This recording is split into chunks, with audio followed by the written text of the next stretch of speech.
Hi everyone, Anthony Fantano here, internet's busiest music nerd, and it's time for a review of the new Hotelier record, Home. Like NoPlace is there. These guys are a Massachusetts rock outfit whose sophomore record right here dropped a little earlier this year.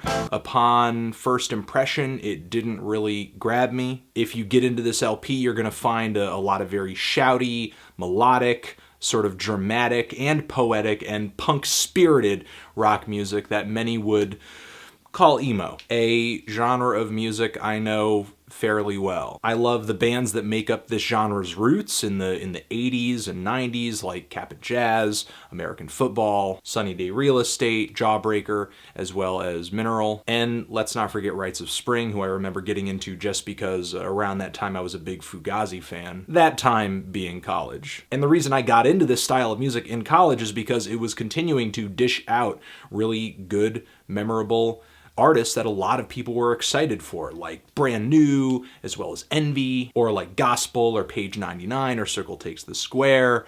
If you'll, allow me to throw some screamo bands, not just strictly emo bands in the mix. But simultaneously, as there were these really creative, interesting bands in the underground, emo was also seeing quite a bit of mainstream success, thanks to Get Up Kids, Jimmy Eat World, Dashboard Confessional, to a lesser extent what Conor Oberst was doing in Bright Eyes. And while the style is not really as relevant mainstream-wise as it used to be, it's never really died in the underground. However, right now there is a bit of an emo revival going on. However, I wouldn't really say that's the case as much as there is just a brand new young audience out there for it with a brand new young group of bands playing it. Snowing, The World is a Beautiful Place, a lot of the stuff that goes on with Top Shelf Records, Crash of Rhinos, and screamo music right now is generally pretty healthy as well. So after years of being a fan of this stuff, I'm sad to say that a lot of the time when I come across these newer groups, they don't really have a whole lot to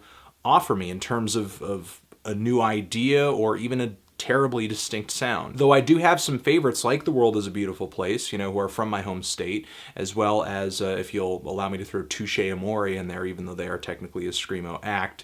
I'm just not finding a lot of artists out there in this genre that are cutting edge, and no, that is not like a suicide pun. However, I guess in a sense it doesn't have to be, since emo is not known for pushing the envelope, it's known for being emotional. But even if a band isn't really like totally reinventing an entire style of music, I like to hear something that makes me feel like, that's what the sound that this band has goes for. That's what their sound is like. That's how I know a Hotelier song. And I wasn't really getting that when I first heard the band. When I first heard them, I thought they followed the blueprint of this style of music just a little too close for comfort, to the point where I just didn't find a whole lot about them that was memorable. However, what kind of made me change my mind and revisit this LP is not only were tons of people recommending it to me every chance they possibly could, but also I think the songwriting on this thing is pretty good and more ambitious than the average group in this style as well, especially with the opener here, which is aptly titled as an introduction to the album. This is probably one of the best starters to a record I've heard in this style in a while. I love the gently strummed guitars on this track. Of course, they're thin, they're twinkly, they're bare, they're dry. The vocal melody is really nice, and the way the pianos come in later in the track, it's just a really well put together song. And even though the Hotelier just sticks to this blueprint really passionately, I do not foresee them letting go of it or even really venturing outside of it on the rest of the album, even as I am enjoying this track. It's still nice to hear a band who clearly has a strong appreciation for melody as well as vocal harmony. It's this musical detail and effort and the pretty good performances that go into this record too, as well as the decent production that make me feel like the Hotelier, while they do stick to this archetype really closely, they're a cut above a lot of these bands that are doing the same thing but are just too sloppy for me to want to enjoy. This band's lyrics are actually pretty readable a lot of the time too. This song, as well as others on here, are pretty dynamic. Some tracks on here, like the track In Framing, feature really huge group chorus vocals that feel harmonized and shouted very nicely. The band really knows how to put a song together, but still, stylistically, there is a really strong element of blandness, in my opinion. As I dive deeper into this record, I'm just not even finding a whole lot of variety either. Maybe even some moments that are making my eyes roll a little bit, like the song Live and Drag, which seems to be the band trying their hand at like a screamo track, but the riff on this song only really ends up feeling like a bit of a knockoff of the guitar riff on the La Dispute record, Edit Your Hometown, or the really skippy rhythm guitar riff on the track Your Deep Rest, which sounds like something straight out of a Third Eye Blind song, and that vibe doesn't really change up when the song gets deeper into the verses. However, it was kind of moving when I listened to this song more and more and read into the lyrics a little bit and found out that the track is sort of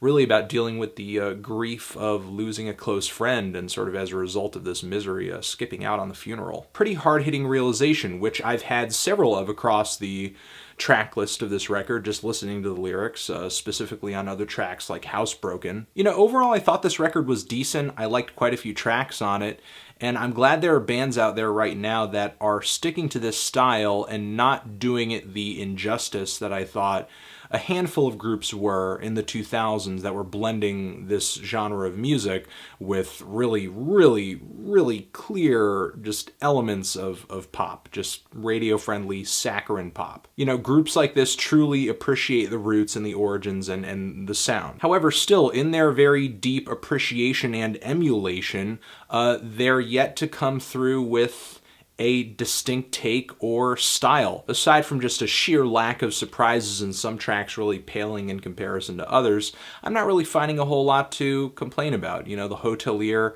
if you're going to be into this new strain of bands in emo, Midwestern emo, you could do a lot worse.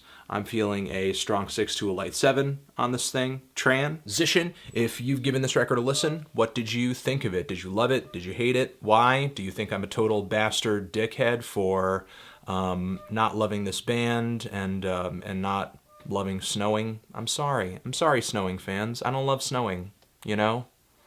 I don't. I love all the bands that came before Snowing. Most of them, anyway. Like I listed earlier. I still love you, though. Okay. Okay.